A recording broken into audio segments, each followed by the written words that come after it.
സംസ്ഥാന സർക്കാരിന് വനിതാ വകുപ്പില്ലെങ്കിലും വനിതകൾക്ക് മാത്രം ഉദ്യോഗസ്ഥരായുള്ള ഒരു വകുപ്പുണ്ട്. ഈ വകുപ്പിൽ സെക്രട്ടറി മുതൽ തലപ്പത്തുള്ളവരെല്ലാം വനിതകളാണ്.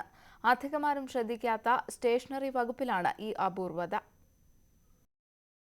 വനിതാ വകുപ്പുണ്ടാകുമെന്ന പ്രഖ്യാപനത്തോടെയാണ് പിണറായി സർക്കാർ അധികാരത്തിലെത്തിയത്. വനിതാ വകുപ്പ് നിലവിൽ വന്നില്ലെങ്കിലും വനിതകൾ നയിക്കുന്ന ഒരു വകുപ്പുണ്ടെന്ന കാര്യത്തിൽ ഈ സർക്കാരിന് പ്രത്യേകതയുണ്ട്. അതും മുഖ്യമന്ത്രിക്ക് കീഴിൽ തന്നെ. സ്റ്റേഷനറി വകുപ്പാണ് വനിതകളുടെ നേതൃത്വം കൊണ്ട് അപൂർവതയിൽ ഇടം നേടുന്നത്. വകുപ്പ് secretary Sumana N Menon, controller R Sasikala, ആകെയുള്ള 2 ഡെപ്യൂട്ടി സെക്രട്ടറിമാരായ ലളിതാംബിക, ശ്യാമളവല്ലി, 3 മേഖലകളുടെ ചുമതല വഹിക്കുന്ന അസിസ്റ്റന്റ് കൺട്രോളർമാർ. ചുരുക്കി പറഞ്ഞാൽ സ്റ്റേഷനറി വകുപ്പിന്റെ തലപ്പത്ത് വനിതകൾ മാത്രം. വെറുമൊരു അപൂർവതയ്ക്കപ്പുറം ഈ വനിതാ നേതൃത്വം കൊണ്ട് ഒരുപാട് ഗുണങ്ങളുണ്ടെന്നാണ് ഇവരുടെ അനുഭവം. സ്ത്രീകൾ മാത്രമാകുമ്പം എനിക്ക് തോന്നുന്നത് ആ ഒരു ഹോം മേക്കർ എന്നുള്ള സ്കില്ലുണ്ടല്ലോ, സ്ത്രീക്ക് മാത്രമുള്ളതാണത്.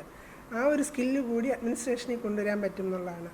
നമുക്ക് വളരെ സിസ്റ്റമാറ്റിക്കായിട്ട് കാര്യങ്ങൾ എങ്ങനെയാണോ വീട്ടിൽ ചെയ്യുന്നത് അത് സ്ത്രീകൾക്ക് മാത്രമുള്ള ഒരു കഴിവാണ്. വീട്ടിലുള്ള ബജറ്റിനനുസരിച്ച് കാര്യങ്ങൾ ക്രമീകരിക്കുക, ചെലവുകളൊക്കെ അതുപോലെ നോക്കിക്കാണുക എന്നുള്ളത് സ്ത്രീകളുടെ ഒരു കഴിവാണ്. ആ കഴിവ് ഭരണത്തിലും തീർച്ചയായിട്ടും സ്ത്രീകൾക്ക് ചെയ്യാൻ സാധിക്കും. വനിതകൾ ചേരില്ലെന്ന പഴയ ആക്ഷേപത്തിൽ ഒരു കഴമ്പുമില്ലെന്നും ഇവർ സാക്ഷ്യപ്പെടുത്തുന്നു. വനിതകൾ നേതൃത്വത്തിലെത്തിയാൽ മേന്മകൾ ഏറെയാണ്.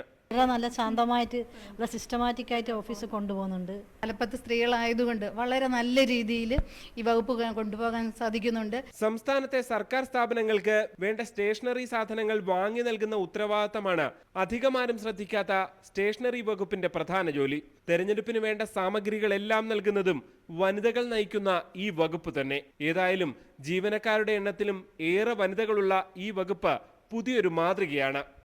G Sreejith, news 18, Thiruvananthapuram.